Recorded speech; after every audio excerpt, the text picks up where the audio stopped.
यहाँ पर हमने ले लिया है, सबसे पहला क्वेश्चन है कि सिद्ध करें कि वृत्त का परिधि 2 पाई आर होता है।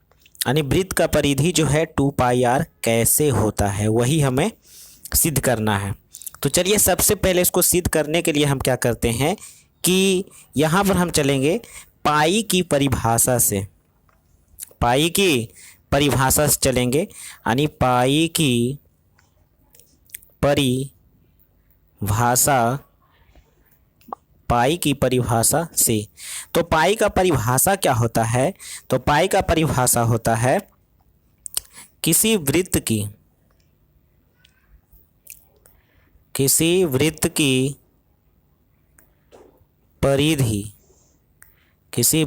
परिधि तथा उस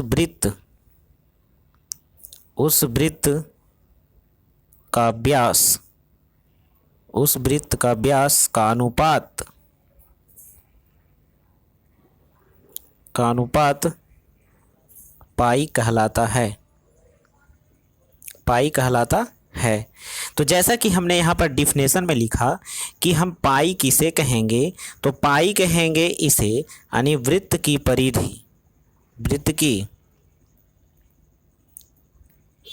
परिधि और बटा यहाँ पर हम लिख देंगे कौन सी, तो वृत्त का व्यास, इसे हम कहेंगे पाई। ये आप जो है डिफिनेशन में जो लिखा गया है इसे भी समझ रहे होंगे और इस डिफिनेशन के द्वारा जो हम यहाँ पर अनुपात भी यानी बटा लिखे हैं इसे भी आप समझ रहे होंगे। तो यहाँ से अब हम इसको हल करना शुरू करते हैं। हमें ज्ञात करना है वृत्त की परिधि। चलिए ठीक है, तो यहाँ पर देखिए ध्यान से, ये तो ऊपर, अब यहाँ पर देखिए क्या लिखेंगे नीचे। वृत्त का व्यास होता है क्या, तो डी होता है और ये पाई का पाई हो गया। ठीक है, अब यहाँ पर क्या करेंगे कि यहाँ पर हम देखेंगे डी इधर है डिवाइड में यानी भागा में है, तो इधर जो जाएगा तो इधर हो जाएगा गुना में, बराबर के उस तरफ जाएगा तो गुना में हो जाएगा। तो होगा यहाँ पर वृत्त की परिधि, तो वृत्त की परिधि बराबर इधर हो जाएगा पाई इंटू डी, यानी पाई इंटू डी यहाँ पर हो गया। तो वृत्त की परिधि का एक जो है फार्मूला ये भी होता है और इसे भी हम और तोड़ देंगे। तो चलिए अगला हम चलेंगे वृत्त की परिधि बराबर यहाँ पर हो गया पाई और डी का मान होता है, डी बराबर होता है 2r। यहाँ पर लिख दीजिएगा चूंकि डी बराबर यानी व्यास बराबर जो होता है 2r होता है ना, क्योंकि जो है व्यास जो है त्रिज्या का दुगना होता है इसीलिए 2r है। अब यहाँ से फिर हम आगे चलेंगे। अब लास्ट है हमारा, अर्थात वृत्त की परिधि बराबर 2 पाई आर। यही तो हमें लाना था, यही हमें क्या करना था, प्रूफ करना था। तो इसे लिख देंगे PROVD। तो समझ में अच्छा सा आ गया होगा, है ना। ये पाई के डिफिनेशन से हमने इसको क्या किया, साबित किया है, पाई के डिफिनेशन से। क्लियर है। अगला प्रश्न है कि सिद्ध करें कि वृत्त का क्षेत्रफल पाई आर स्क्वायर होता है। तो इसको सिद्ध करने के लिए हम क्या करेंगे, सबसे पहले एक सर्किल खींचेंगे। आर त्रिज्या ओ केंद्र वाला और सी परिधि वाला एक जो है सर्कल खींचेंगे। ठीक है, तो सर्किल हमने यहाँ पर खींच लिया और इसमें जो है 8 बराबर त्रिज्यखंड को काटें इस प्रकार से, ऐसे ऐसे ऐसे ऐसे 8 बराबर त्रिज्यखंड इसमें हम काट दिए। उसके बाद इन त्रिज्यखंडों को जो है काट कर बगल के चित्र के जैसा, जैसे यहाँ पर जो हम बगल में यहाँ पर चित्र बनाए हैं इसके जैसा हम सजाते हैं। 1 2 3 4, अर्थात बगल के चित्र के जैसा इसको हम सजा दिए, एक ऊपर एक नीचे, एक ऊपर एक नीचे, 1 2 3 4 5 6 7 8 सजा दिए। तो बगल के चित्र के अनुसार सजाते हैं। तो यहाँ पर देखिए इस चित्र में है क्या, जो यहाँ पर देख रहे हैं इस प्रकार से ये जो है, और ये हम जैसे 7 का निकालें, जैसे यहाँ पर देखिए 7 है, ये 7 निकाल दिए, ये 7, तो 7 का ये जो है क्या है, त्रिज्या है, ये 3 का क्या है, त्रिज्या है। तो ये सभी जो ये यानी हम कहना चाह रहे हैं ये जो है ये देख रहे हैं यह एक त्रिज्या है। ठीक है, और यहाँ पर जो है आधा से यदि हम काटे तो यहाँ से लेके ये पूरा जो है आधा है, इसे हम कहेंगे पाई आर, और यहाँ से जो ऊपर की ओर ये आधा आपका जो बन जाता है यह भी हो जाता है आपका पाई आर, क्योंकि पूरा का होता है 2 पाई आर। अभी हम प्रूफ किए हैं ये पूरा परिधि होता है 2 पाई आर, तो आधा का होगा आधा पाई आर और पाई आर, तो ना पाई आर पूरा का 2 पाई आर हो जाएगा। ठीक है, तो इस प्रकार से हम यहाँ पर त्रिज्यखंड जो है छोटा माने कि थोड़ा बड़ा बड़ा लिए हैं ताकि आपको दिखाई बढ़िया से दे।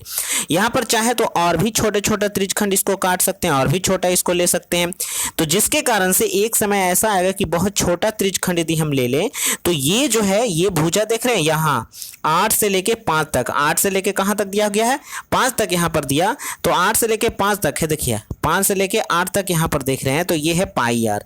तो यहाँ जो है ये देखिए यही ना है, ये साइड है तो ये पाई आर हो गया।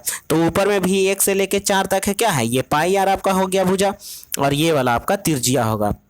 तो जब छोटा त्रिज्यखंड और लेंगे तो यह जो है एक आयत की तरह यानी रेक्टेंगल की तरह यह दिखने लगेगा। तो इसीलिए यहाँ पर हम लिखें कि तो यह आकृति लगभग आयत के जैसा प्राप्त होता है। तो इसीलिए हम लेंगे ये वृत्त का कटा हुआ भाग है, तो हम लेंगे यहाँ पर क्या, तो लिखेंगे इसीलिए वृत्त का क्षेत्रफल, वृत्त का क्षेत्रफल, वृत्त का क्षेत्रफल। तो वृत्त का क्षेत्रफल हम बराबर करेंगे तो हो जाएगा आयत का क्षेत्रफल,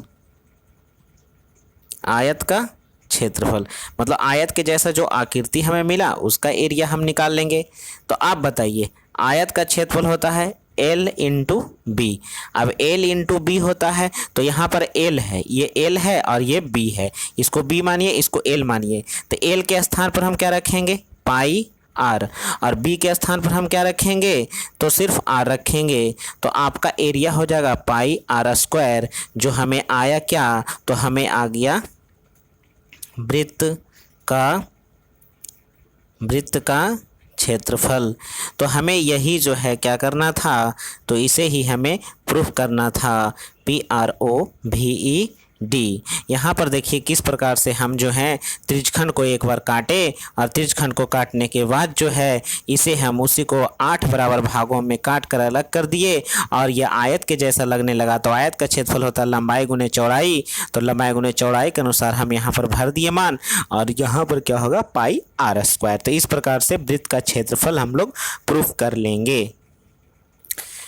अगला प्रश्न है कि त्रिज्यखंड का क्षेत्रफल θ/360 पाई आर स्क्वायर कैसे होता है। तो इसको सिद्ध करने के लिए एक और तरीका है, इसका समानुपात किया जाता है ना। चाप की लंबाई के अनुसार थीटा का मान केंद्र पर बढ़ता है, लंबाई बढ़ेगा तो केंद्र पर थीटा का मान भी क्या होगा बढ़ेगा, तो उसके अनुसार से भी किया जाता है। तो चलिए उससे भी आपको जो है बहुत ही आसान तरीका हम आपको बताने जा रहे हैं। तो गौर से देखिएगा, इसे कहता है कि यहाँ पर यदि एक चक्कर लगा लें इस प्रकार से, ये पूरा चक्कर लगा लें तो केंद्र O पर जो है कोण क्या बनेगा, यहाँ कोण पर क्या होगा। तो यहाँ पर यदि जो है क्षेत्रफल सिद्ध कर रहे हैं, यदि पूरा क्षेत्रफल है, ठीक है, यदि पूरा क्षेत्रफल है तो थीटा, तो यदि ऐसे लिखेंगे चूँकि यदि 360 डिग्री का कोण केंद्र पर बनता है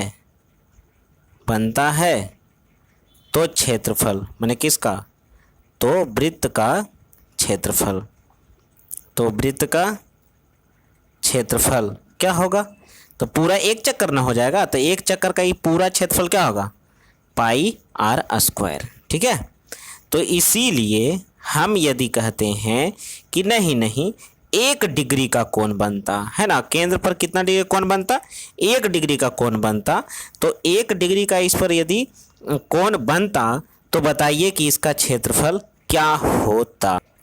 तो इसमें जो है यदि 1 डिग्री का कोण इस पर बन जाए तो इसका जो एरिया जो आपका हो जाएगा वो कम हो जाएगा, तब पाई आर स्क्वायर और बटा कितना हो जाएगा 360 डिग्री। एक एक नियम है एकदम सेम उसी पर है। तो इसीलिए यदि हम यहाँ थीटा बनता है तो इस एरिया का क्षेत्र क्या होगा, थीटा बना तो जो है ये रंगा हुआ भाग देख रहे हैं, तो इसका क्षेत्रफल क्या होगा, तो ये थीटा बन गया तो इसका जो है एरिया क्या होगा, तो इसका एरिया होगा यदि थीटा डिग्री बनता तो इसका क्षेत्रफल क्या होता। तो इसका क्षेत्रफल क्या होता कि, तो इसका जो होता क्षेत्रफल होता पाई आर स्क्वायर बटा 360 और इंटू थीटा। एक एक नियम से। तो ये मान जो आया वह जो है क्षेत्रफल किसका, जो छोटा सा ये जो छोटा सा ये चित्र आप देख रहे हैं, तो इसी का क्षेत्रफल हम निकाले ना। तो यह एक थीटा कोण देखिए यहाँ पर बना हुआ, ये हम थीटा कोण लिए थे यहाँ पर। तो ये जो है आप इसको लिख सकते हैं कि इसीलिए त्रिज्यखंड यानी त्रिज्यखंड का क्षेत्रफल, तो त्रिज्यखंड का क्षेत्रफल बराबर, आप इसको सरिया दीजिए, थीटा बटे 360 पाई आर स्क्वायर। तो ये हमें क्या करना था, यही हमें प्रूफ करना था, PROV क्लियर। अब जो है अगला साबित करना है चाप की लंबाई बराबर थीटा बटे 360 2 पाई आर, थीटा बटे 360 2 पाई आर। तो चलिए इसको हम साबित कैसे करते हैं। तो उसी प्रकार से जैसे अभी हम क्षेत्रफल साबित किए थे, यदि यह पूरा एक चक्कर घूम जाए तो केंद्र पर बनेगा 360 डिग्री। तो इसको हम देखिए इस प्रकार से लिख लेंगे, एकदम छोटा सा लिखते हैं, ठीक है। उसमें हम लिखे थे, आप समझ गए थे, इसमें भी उसे लिखेंगे कि यदि इसको छोटा थोड़ा लाइन करिए, यदि केंद्र पर 360 डिग्री का कोण बने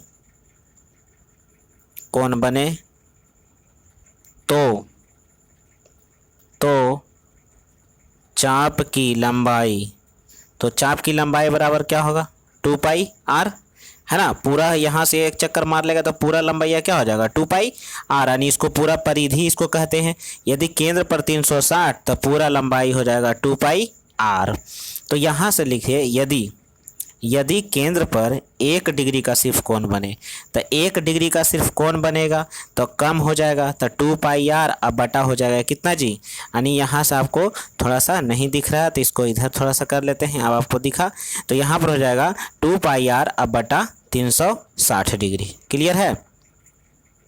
तो इसीलिए आप कहेंगे नहीं वैसे नहीं होना चाहिए, हमें तो यहाँ पर थीटा डिग्री का कोण बनाना है। तो थीटा डिग्री का जब हम कोण बनाएंगे तो चाप की लंबाई हो जाएगा कितना हो जाएगा, तो 2 पाई आर अब बटा हो जाएगा 360 और मल्टीपल हो जाएगा थीटा। तो इसको जो है हम इसे हम सजा कर लास्ट पॉइंट में लिख देंगे, इसीलिए चाप की लंबाई बराबर थीटा बटे 360 गुने 2 पाई आर, यही हमें लाना था, है ना। तो ये हमारा PROV प्रूव्ड हो गया। तो इसको इस प्रकार से बना सकते हैं, या तो इसको 2 से काट दीजिए, 2 से काटिएगा तो 180 बार में कटेगा, तो थीटा बटे 180 पाई आर स्क्वायर हो जाएगा। हमने यहाँ काटा नहीं है, सेम वही है, वही ले लिया है। दोस्तों यहाँ पर जो है हम आपको यहाँ समझाए नहीं, ये देखिए सिंपल है, जो यहाँ पर लिखा गया है उसी को हम यहाँ माने हैं। माना C माने होता है सरकमफेरेंस यानी परिधि, O का मतलब होता है केंद्र और R का मतलब होता है त्रिज्या, यानी COR माप का एक वृत्त है जिसमें थीटा के समानुपाती चाप की लंबाई, जितना थीटा उसी अनुसार से चाप की लंबाई, या चाप के अनुसार थीटा की लंबाई। तो इस प्रकार से जो है आप जो है इसको सिद्ध करनी, चाप की लंबाई और त्रिज्यखंड का क्षेत्रफल आप आसानी तरीका से सिद्ध कर सकते हैं। तो मुझे पूरा विश्वास है कि आपको यह जो है आपको बढ़िया से समझ में आ गया होगा। तो इस वीडियो को पूरा देखिए, है ना। इसके लिए थैंक यू।